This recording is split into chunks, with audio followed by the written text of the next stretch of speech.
Welcome to the Gen X Journey podcast. Dive into all things important to Gen Xers, from advice on aging parents, expert interviews, product reviews, and heartfelt conversations. So put down the joystick, grab your Walkman, dust off your old yearbooks, and welcome to the Gen X Journey. And again, welcome everybody to the next edition of the Gen X Journey. This is Keith Abbott along with Noel Kirsch and Steve McKelkey. And we're still defining who we are as a Gen Xer. And this is where I'm going to turn it over to our bud, Steve, over here. He's done some research that can really justify who should be listening and taking part of this journey with us. So Steve, take it away. Well, thanks, Keith. And, it was great to be back together. So first of all, if you don't think you're Gen X, we'll sort of help you figure that out in this episode. And if you know you're not Gen X, but you really sort of look up to Gen X, then this is really going to seal the deal for you. And we can't change the year you're born, but Gen Xers are really sort of the defined years for the generations, the years between 1965 and 1980. So Keith, Noel, and I are all Generation X, of course. There's 65.2 million Gen Xers in America, and we are not the largest generation from a population standpoint, but we are the children of two different generations, the silent generation and then the early baby boomer generation. So baby boomers, did a lot. They were, correct me if I'm wrong, I believe silent generation is where is the veterans that went to D-Day. Does that sound right? Yeah, they call them the silent generation or the greatest generation, both. Yep. Yeah. So anyway, so our parents lived during generations that accomplished a lot of great things, but as our generation, we're doing a lot of amazing things as well. And Gen Xers, Keith and Noel, are parents of millennials and Gen Zers. Mm-hmm. And so I believe all three of your kids, between the two of y'all, is Gen Z, or is there also a millennial in there? Both of mine are Gen Zs. Okay. Yeah. Okay. All right. Gotcha. Yep. And research really describes Gen Xers as active, happy. We achieve a work-life balance. I need to be better at that personally. Mm-hmm. But the cohort has also been more broadly credited as we're entrepreneurial. I can't say that word. And you just did. You nailed it. Yeah, entrepreneurial. There you go. Nailed it. You did it again. And productive in the workplace. And all three of us are small business owners or business owners in some capacity. And so part of it is it seems to be a common trait amongst Gen Xers. And we'll talk about that a little bit later on the episode. But if you're still not sure if you fit this label, Keith and Noel are going to share a couple more examples of. You darn right we are. I'm telling you, for me, I identify Gen X by watching Captain Kangaroo. I think if you watch Captain Kangaroo, you're definitely a Gen Xer. So if you knew the number to dial to get the time and temperature, you might be a Gen X. 362-9911. I still remember it to my memory. Holy cow, man. Yeah. And if you use a rotary phone to call said number, that's right. A hint that you're a Gen X. And it had to be nines. That's a long way around twice. Thing has a long way to rattle, man, before it gets back to starting again. No doubt. And I was just thinking about that. So between the three of us, we're dead middle of Gen X too. Yep, like early to mid 70s, so it's kind of fun. Yep, absolutely. So, Gen X has, several monikers that were referred by. And one is something I sort of forgot about until we did some research on this, but we were often referred to as the latchkey generation. Mm-hmm. And I haven't heard that terminology in a long time, but really, we're the result of both parents now in the workforce, or at the time we were kids, now both in the workforce. And so they were either both working, or during our generation, unfortunately, there's been increased divorce rates. And so many times when school was out, we went home with a key in our pocket to allow ourselves in and to wait to do our homework, do the chores until mom or dad showed up and cooked us dinner whenever it was time to happen. And if we were really unfortunate, we had to cook dinner for mom and dad when they got home. But I was fortunate enough to have my mom was a teacher, so she was a assistant band director when I was growing up, and so her schedule and our schedule were one and the same. So she That worked, helps. but her schedule was always the same as ours, and she had the summers off and stuff with us as well. So I didn't get to experience so much of what you're describing, thankfully. But Yeah. yeah, nobody wanted to eat my cooking back when I was a kid, man. That would kill me. Especially compared to my mom, man. She can cook. She can make Yeah. pie taste good. It's amazing. Wow. I didn't know your mom was an assistant band director. How did I Yeah, not know yeah. that? She sure was. Yeah, In she was Clifton or where? yeah, Clifton, assistant band director for the high school, and then she taught like the junior high bands. She was a band director for the junior high band. So, yeah, Cool. she's I just saw a graphic on Facebook within the last few days that highlighted the most state marching band appearances from yeah, top to bottom. Clifton was in that top 15 or however many was yeah. on that list. That's It's awesome. like, It's like 18 times or something like that. wow. Yeah, pretty good. I was there. We went. I can't remember if we went all 4 years when I was in school, but when my mom was a band director, that's kind of when that whole we had a long streak there where Clifton was in state and she was there kind of when that whole streak started. I think it was like 1984, and then it just continued on and on. But yeah, it's got a long tradition of going to state. So Yeah, it's yeah, pretty cool. that's awesome. We're a band. We're a marching band high school. Yeah, awesome. your mom built a marching band legacy. That's awesome. right. Yeah, Cool. It's pretty cool. And for those of you listening, if you're hearing Noel sound a little bit different today, he's in the process of moving cities, and he's been nice enough to stop everything while the movers are moving, and he's dripping in sweat from moving the garage. And so we're just glad to have him on. So if his microphone sounds a little different today, he's in a room with nothing around him, sitting in a box, I think. Yeah. So appreciate I'd you say taking time, man. Hey, I'm happy to stop and sit in this air conditioning for a little while, man. Yeah. I got garage detail, so it's no bet. fun. But Ugh. yeah, this is. We'll see how sore you are after you get up out of that chair. Yeah, I don't know if I'm going to get out of bed tomorrow, man. And I Advil believe is that. No, the movers will flowing. keep you there. Yeah, Yeah. Advil is flowing in this house right now. But anyway, So Gen X is also widely known as the MTV generation. Mhm. You know, and our moniker as the MTV generation really led to us being characterized as rebels, slackers, or very cynical people. And I don't know that I agree with the cynical part, but we just call it as we see it. But some of the many cultural influence of Gen X youth include a proliferation of music genres such as strong social tribal identities such as alternative rock, hip hop, punk, post punk, rave, and heavy metal. I mean, we had a blend of music in our lives. We really did. And I think we've always, when we had the Way Back Chronicles podcast, we always talked about how we just grew up with some great music, and thanks to MTV, we made that a big part of our lives. Absolutely. I was about to say. I mean, we were the first generation to actually see music videos like that. Yeah. That started when we were when we were kids. So Yeah. first generation, a lot of wide variety of music, but then also we actually got to see our music for the very first time too. So it's very cool. Do y'all remember the very first music video? Video Killed the Radio Star, right? That's right. Is that right? Buggles. Mm-hmm. The Buggles. Yep. Video killed the radio star. Did not Yep. know that. My favorite video always will be the Dire Straits "Money for Nothing." Oh, Money for Nothing. Oh yeah. Yeah. She is That so one- amazing. I love Sledgehammer. Yes. Stop motion Sledgehammer. I thought was great. Did y'all have cable TV when MTV debuted? I did not. We never had cable TV in my house with parents. I mean, Oh, we really? barely got microwave when I was in high school. Yeah. I don't think we ever had call waiting. For those of Yeah. you who don't know what call waiting is, that's a whole different thing. Yeah. As we look at our evolving music, later Gen Xers helped develop a lot of music that came later on in our early adult lives. This is grunge and grind core music, and I have no idea what grindcore is, but I've never heard of it either. it was. I have to credit my Wikipedia research for that terminology.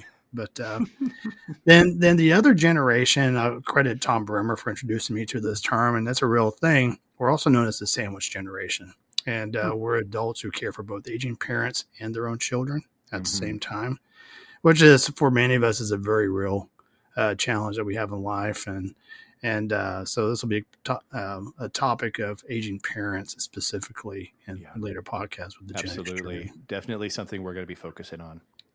Yeah. So as we further define, who we are as a generation, we were heavily influenced by TV, specifically Saturday morning cartoons. For a highlight of our week, we couldn't go anywhere on Saturday morning until we got our cartoons out of the way.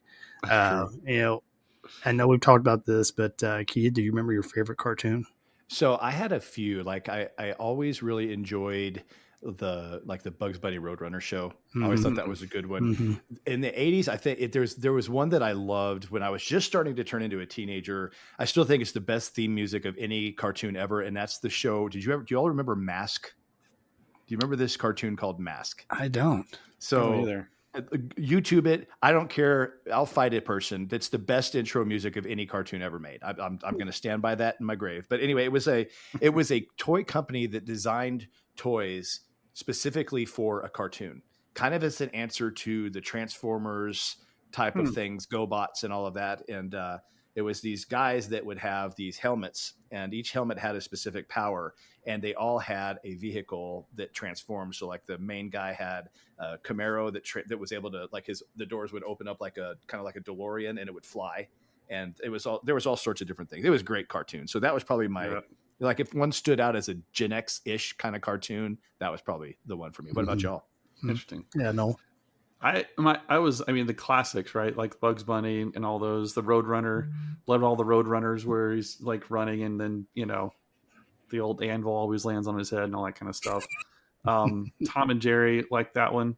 But I think my favorite one was probably, and I watched it pretty much every day, was G.I. Joe and He-Man and the Masters of the Universe. Both of those came on like back to back.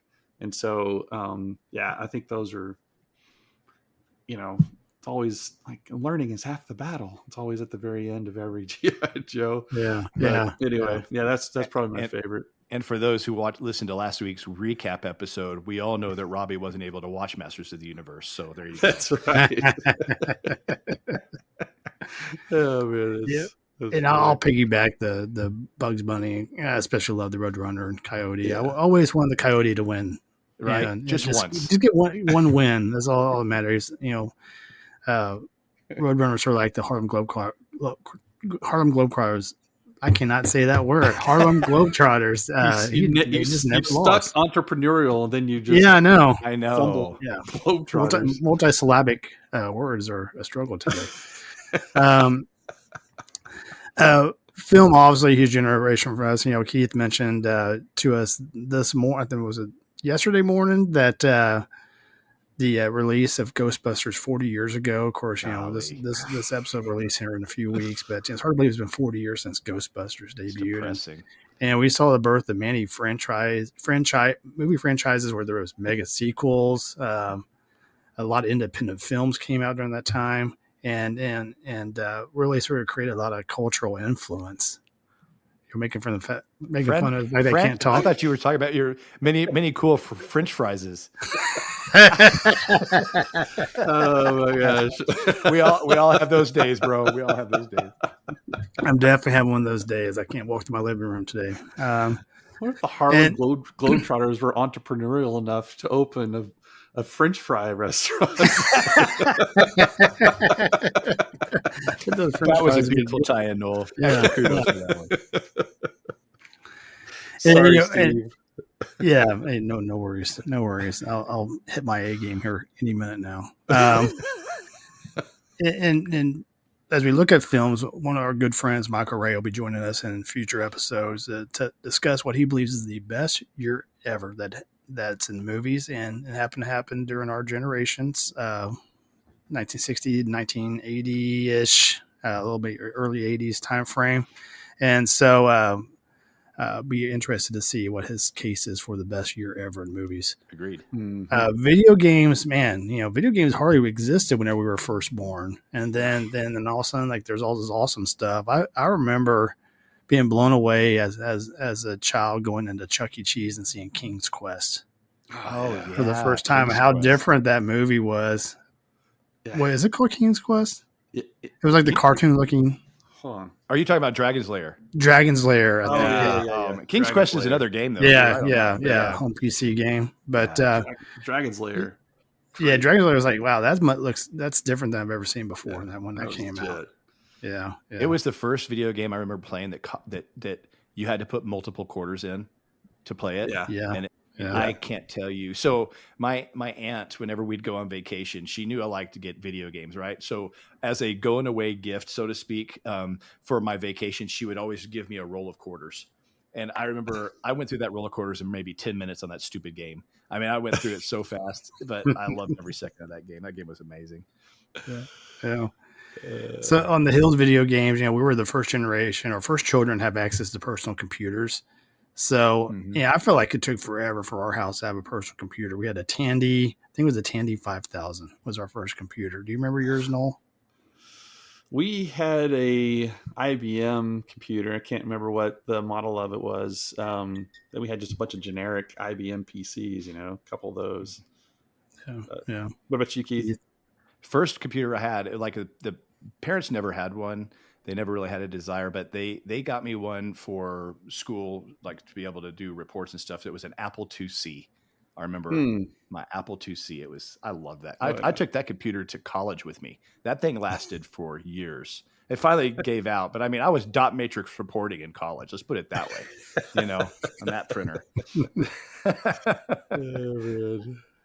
Anyway, just so many great computers, during our childhood, the Commodore, the Atari, the Apple, of course, many generations of those computers since then, and we, the 5 1/4 floppy, then the 3 1/2 floppy. Oh my God, so much smaller. And then of course, zip drives, CD-ROMs, external storage now, all this crazy stuff is out of control. Well, I've got to maroon this conversation for a second because just the other day I was finding things.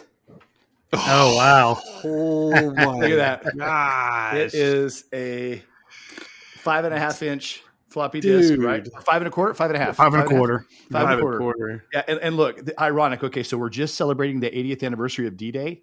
Yeah. So this report probably came out. I probably had this computer and was working on this in junior high. So mid 80s, but look, it was my report on D-Day. Oh my gosh. Is that not crazy? Wow. Holy cow. Isn't that wild? So yeah, wow. I just found this the other day cleaning out the garage area.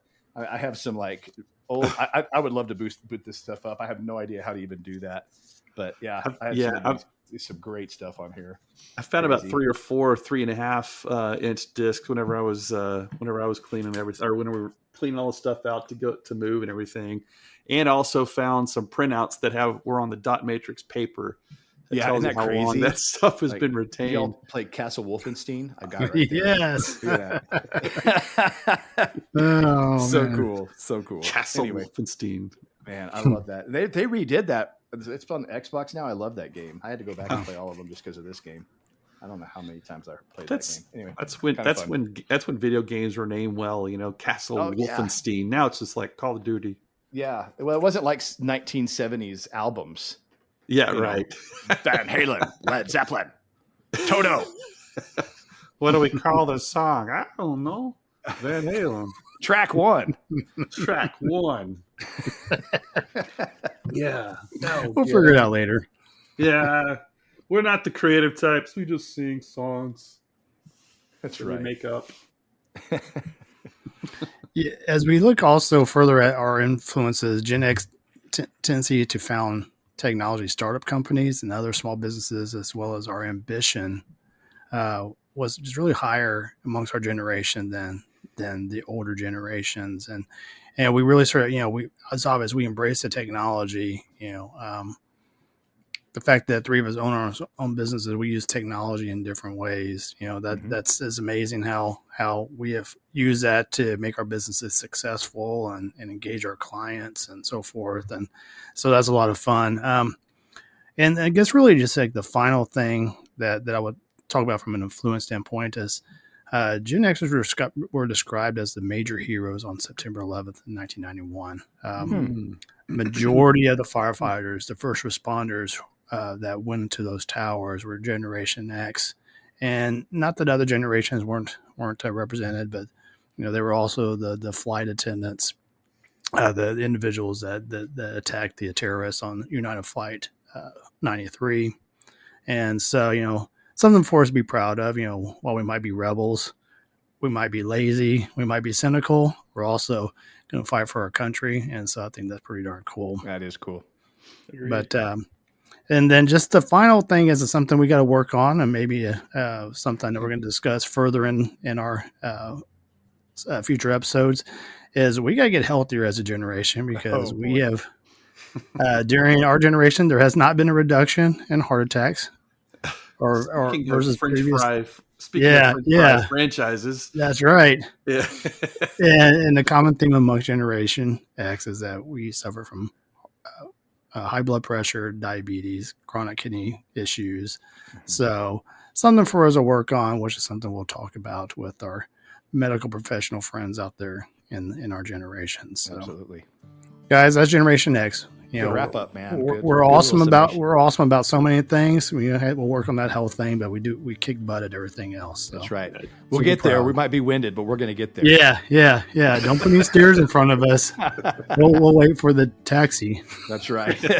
We'll still beat you there. Yeah, that's right. It's a great job, Steve, kind of setting up what this episode is almost like an index, a table of contents, really, of what's to come in the podcast. So yeah, it's good. It's really good. Looking forward to diving into these topics with you guys. It's gonna be great. Yeah, in the next few episodes, we're going to have topics that are kind of fun. So we mentioned Michael Ray coming on and talking about the best year in movies as a Gen Xer.